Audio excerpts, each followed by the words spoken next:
आयरो Miro उसमें तो है कि नरसिंह जी की बेटी के कुंवर सेना के यहाँ बेटी का विवाह था तो नरसिंह जी उसकी भात लेकर गए।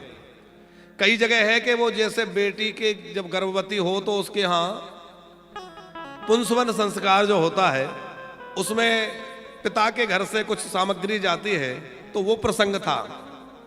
और कुछ जगह कहा जाता है जो प्रियादास जी ने वर्णन किया है, प्रियादास जी ने जो वर्णन किया है हम लोग उसी को लेके चलेंगे। उसमें चौधरी जी ऐसा कहा है कि नरसिंह जी की बेटी जो कुंवर सेना है उसके यहाँ संतान का जन्म हुआ था और संतान का जन्म जब हो बेटी के यहाँ तो मायके से कुछ सामग्री आती है, कुछ वस्त्र आभूषण आदि आदि सामग्री, कुछ आज भी प्रथा है जाता है। तो उस समय का अवसर था, उसको छूछक शब्द कहा जाता है। यहाँ जो चरित्र में प्रयोग किया गया है, प्रियादास जी कहते हैं कि छूछक देने के लिए नरसिंह जी को जाना था। कुंवर सेना जो है इनकी ससुराल कहां थी? अंजार नगर में, अंजार नगर। ससुर जी का नाम था श्री रंगधर मेहता जी और ये बड़े धनी मानी व्यक्ति थे, उच्च पद पर आसीन थे। कुंवर सेना के जो पति हैं उनका नाम है बसंत राय जी। बसंत राय जी तो ज्यादा कुछ कहते नहीं, लेकिन इनके जो परिवार के लोग हैं वो कुंवर सेना को आए दिन जो है अपमानित करते रहते हैं। इनकी ननंद इनको खरी खोटी सुनाती रहती है, समय समय पर सासू भी इनको कभी नीचा दिखाने में पीछे नहीं रहती।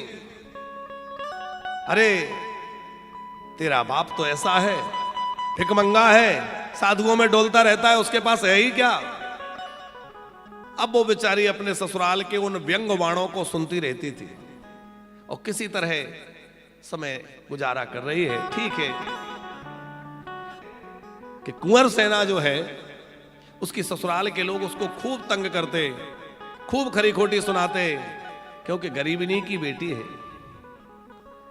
पर कुंवर सेना अपने पिता से भगवत भक्ति का उपदेश सुनकर आई है, कभी जवाब नहीं देती, कोई बात नहीं कहती।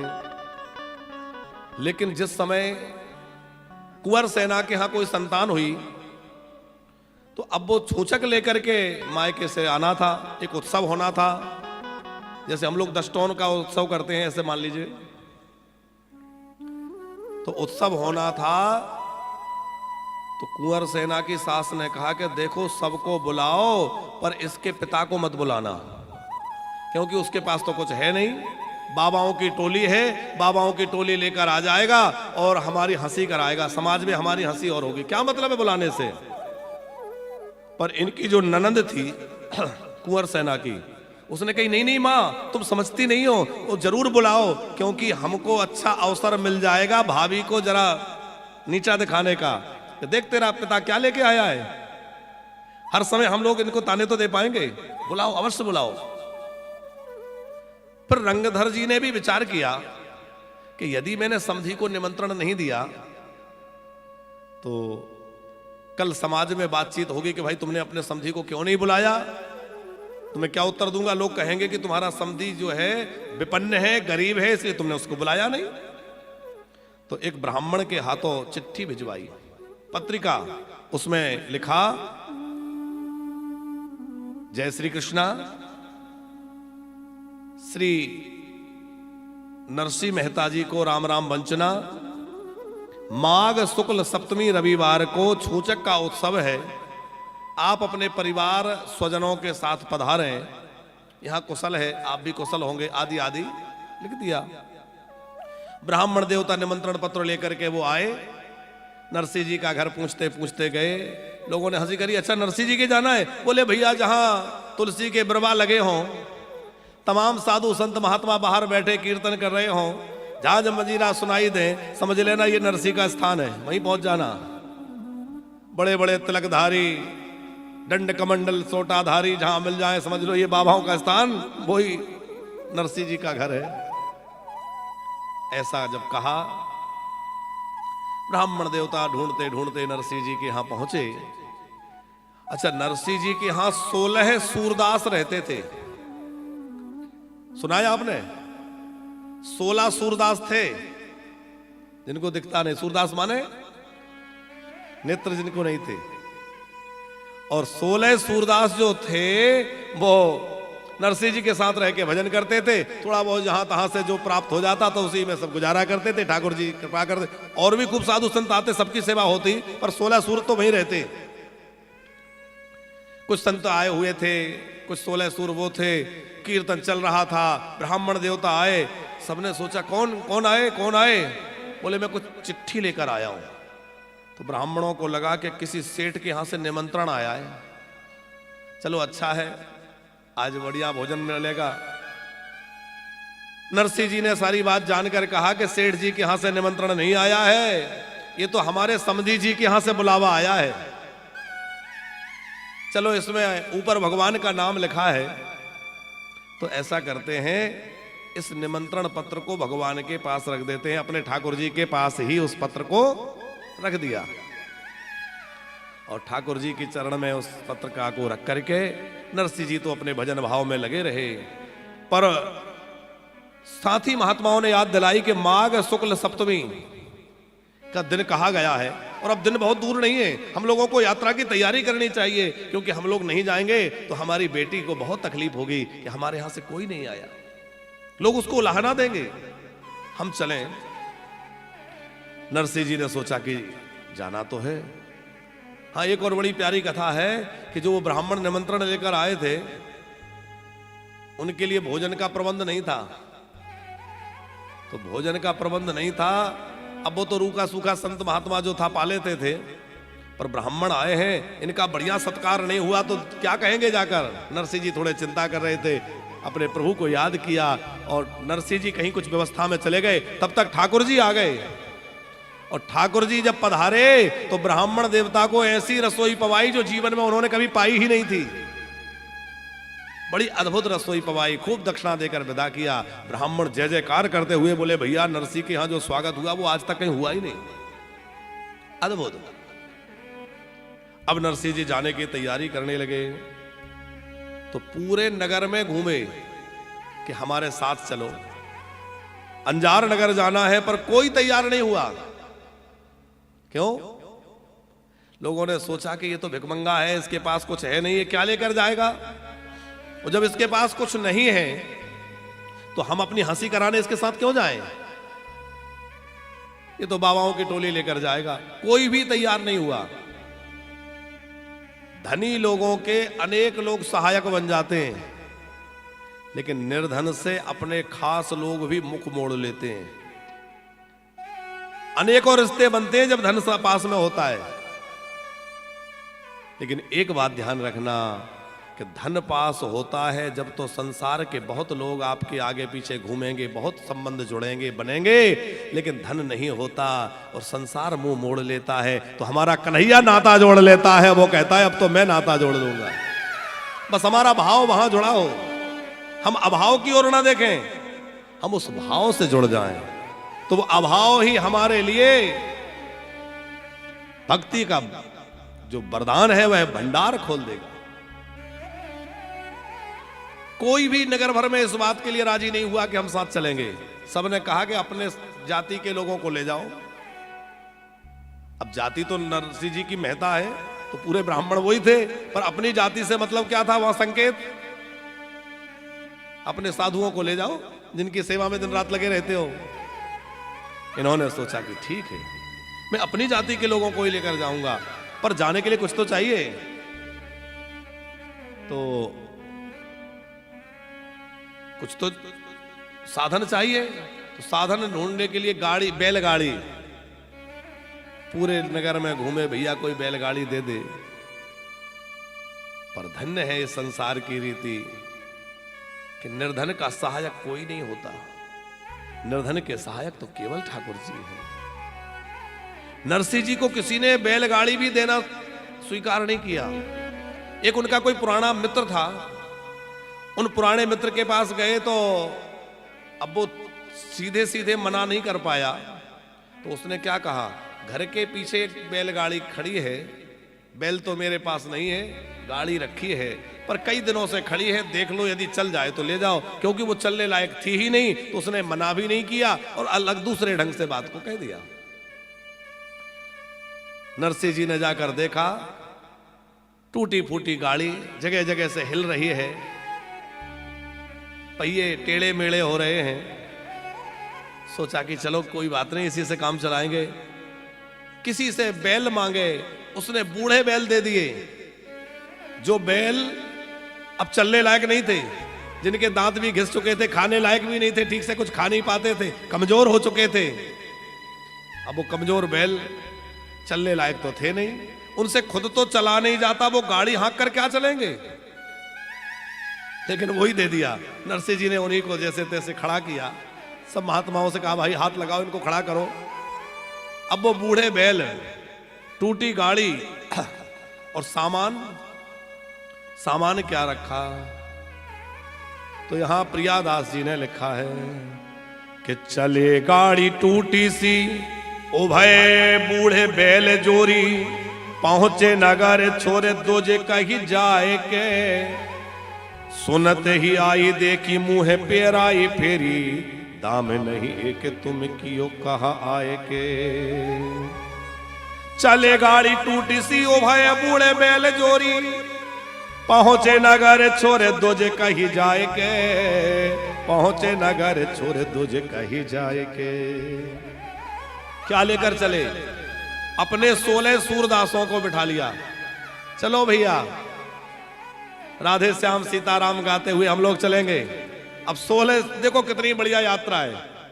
16 सूरदास हैं, एक बोरा गोपी चंदन। हमारे भक्तमाली जी लिखते हैं क्या लेकर चले नरसिंह जी? बोले एक बोरी भरकर गोपी चंदन। अच्छा, इतना चंदन लेके क्यों गए? सोचा कि जो लोग मिलेंगे उनको सत्संग सुनाएंगे, भक्ति की बात सुनाएंगे और उनको भी छाप तलक देकर के भगवान का भक्त बना देंगे। हर व्यक्ति चाहता है हमारा संप्रदाय बढ़े, हमारे लोग बढ़े। जुआरी लोगों को जुआरी बनाता है, शराबी लोगों को शराबी बनाता है और भक्त लोगों को भक्त बनाता है। वो कहता है भैया सब भक्त हो जाएं, सब भगवत भक्ति में लग जाएं। एक बोरा गोपी चंदन, शालिग्राम भगवान, एक झोला कंठी माला, एक गठरी में तमाम कंटोपे। कंटोपे समझते हैं आप लोग? वो टोपे लगते जो यहां तक लंबे निकले रहते, उनको कंटोपे बोलते हैं, जो कान पर आ जाते हैं। तो एक गठरी कंटोपे, कमंडलू, कमंडल, तूमी, ताल, तमूरा, मृदंग आदि लेकर के सब चल दिए।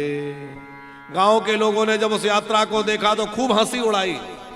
अरे देखो देखो, नरसिंह भगत को देखो तो सही, बेटी के यहां छूचक लेकर जा रहा है, ये बसंत राय जी के यहां जा रहा है, ये हासी कराएगा, नाक कटवाएगा, ये क्या लेके जा रहा है।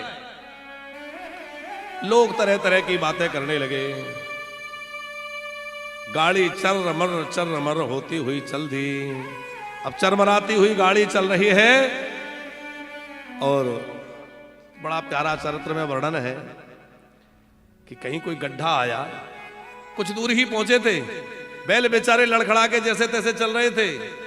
गड्ढे में पहिया गया और धड़ाम से गाड़ी का धुरा टूट गया। गाड़ी टूट कर बिखर गई और बैल भी पछाड़ खा के गिर गए। कुछ सूरदास नीचे, कुछ गाड़ी पे लटके रह गए। अरे भैया क्या हुआ? बोले गाड़ी तो टूट गई, क्या करें? बोले कीर्तन करो। तो सब मिलकर के कीर्तन करने लग गए। अब रात्रि भर जो है सबने खूब कीर्तन किया और कीर्तन करते करते करते करते रात्रि व्यतीत हो गई। अब सवेरे ठाकुर जी को कृपा करने आना है। तो सवेरे बड़े भोर में ठाकुर जी जो है एक खाती का रूप बनाकर आए। खाती समझते हैं आप लोग?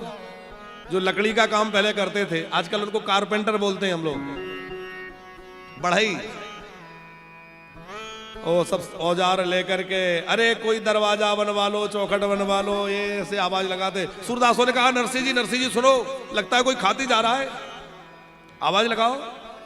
नरसिंह जी ने बुलाया, भैया आपका क्या नाम है? बोले मेरा नाम किशन है। अब ठाकुर जी तो नाम ठीक ही ले रहे हैं। अच्छा किशन भैया ऐसा करो कि हमारी बैलगाड़ी को ठीक कर दो। बोले चलो कोशिश करते हैं। और नरसिंह जी की गाड़ी, अब ठाकुर जी तो ठाकुर जी हैं, उन्होंने यहां से कील ठोकी, वहां से कुछ जोड़ लगाया और जैसे तैसे करके तुरंत गाड़ी एकदम ठीक कर दी। गाड़ी ठीक हो गई, पर बैल, तो उन बैलों के ऊपर ठाकुर जी ने अपना हाथ घुमाया, बैल एकदम तंदुरुस्त हो गए, उठकर खड़े हो गए। और अब तो जो है गाड़ी भी तैयार और बैल भी तैयार। बैठो भैया, क्या देवे तुम्हें? गाड़ी को ठीक करने की मजदूरी। नरसिंह जी ने एक माला निकाली और बढ़िया तिलक लगा के माला पहना दी। बोले ये लो हमारी ओर से मजदूरी, यही मजदूरी है हमारे पास। तो किशन ने कहा बहुत बढ़िया मजदूरी मिली, देखो मैं भी उसी ओर जा रहा हूं, यदि आप कहो तो आप लोगों को मैं अंजार नगर छोड़ दूं। बोले चलो। तो अब ठाकुर जी जो है गाड़ीवान बन गए, सब सूरदासों को नरसिंह जी को बिठा लिया और बड़ा प्यारा दृश्य है। घनी दूर से दौड़ो थारे गाड़ी लूको लार, घनी दूर से दौड़ो थारी गाडूली के लार। गाड़ी में बिठाए ले रे बाबा, जाना है नगर अंजार। गाड़ी में बिठा ले रे बाबा, जाना है नगर अंजार। ओ गाड़ी में बिठाए ले रे बाबा, जाना है नगर अंजार। गाड़ी में बिठा ले रे बाबा, जानो है नगर अंजार। जय हो। एक बार बोले भक्त वत्सल भगवान की जय हो।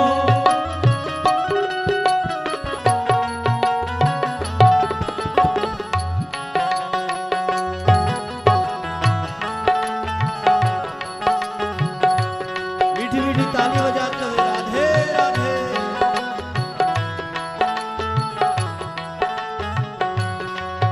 हर नरसी बोलो म्यारे सागे के करसी। ओ नरसी बोलो मारे सागे के करसी। हर नरसी बोलो म्यारे सागे के करसी। ओ नरसी बोलो मारे सागे के करसी। अरे ओढ़न कपड़ा नाही बैठनिया मरसी। ओढ़न कपड़ा नाही बैठतिया मरसी। अरे बूढ़ा बैल टुटेड़ी गाड़ी। अरे बूढ़ा बैल टुट्योड़ी गाड़ी। पैदल जावे हार, हर पैदल जावे हार।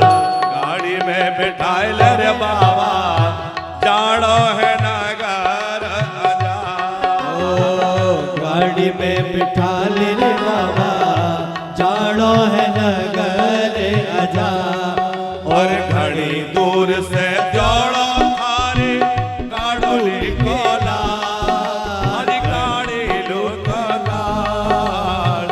गाड़ी में बिठाए ले रे बाबा, जाना है नगर अंजार। ओ गाड़ी में बिठा ले रे बाबा, जानो है नगर अंजार।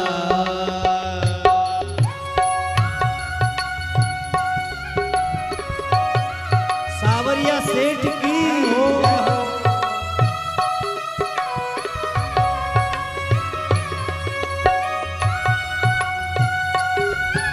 भक्त वत्सल भगवान की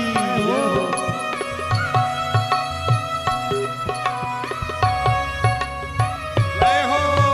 बोल नरसिंह भक्त की, सावरिया सेठ की।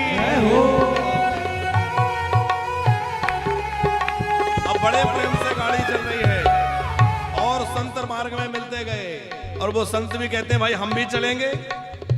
सूरदास कहते हैं कि अच्छा आप लोग चलोगे। ज्ञानदास जी कबे गाड़ुली तोड़ेगा। ओ ज्ञानदास जी कहवे गाड़ुली तोड़ेगा। अरे भैया क्या गाड़ी तोड़ोगे, कैसे चलोगे? अरे ज्ञानदास जी कहवे गाड़ुली तोड़ेगा। ज्ञानदास जी कहवे गाड़ुली तोड़ेगा। अरे ज्ञान दास जी कहबे तुमड़ा फोड़ेगा। ज्ञान दास जी कहबे तुमड़ा फोड़ेगा। अरे घनी भीड़ में टूट जावे। जय हो। घनी भीड़ में टूट जावे। तारा तारा भारा एक तारा रोता। भारा एक तारा रोता। गाड़ी में बिठा ले रे बाबा, जाना है नगर अजार। गाड़ी में बिठा ले रे बाबा, जाना है नगर अजार। गाड़ी में बिठा ले रे बाबा, जानो है नगर अजार। ऐसे नहीं, बिल्कुल दोनों हाथ उठाकर ताली बजाते हुए। बोलो नरसिंह।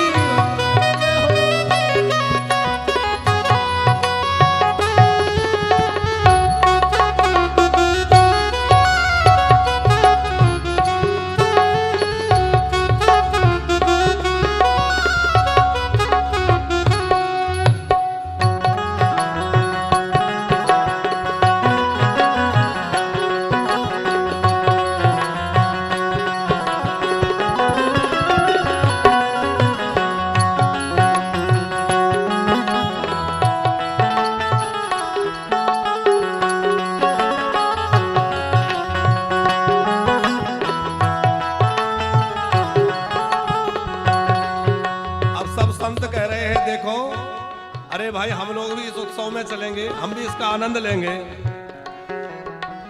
नानी बाई रो भात देखवा चालूंगो।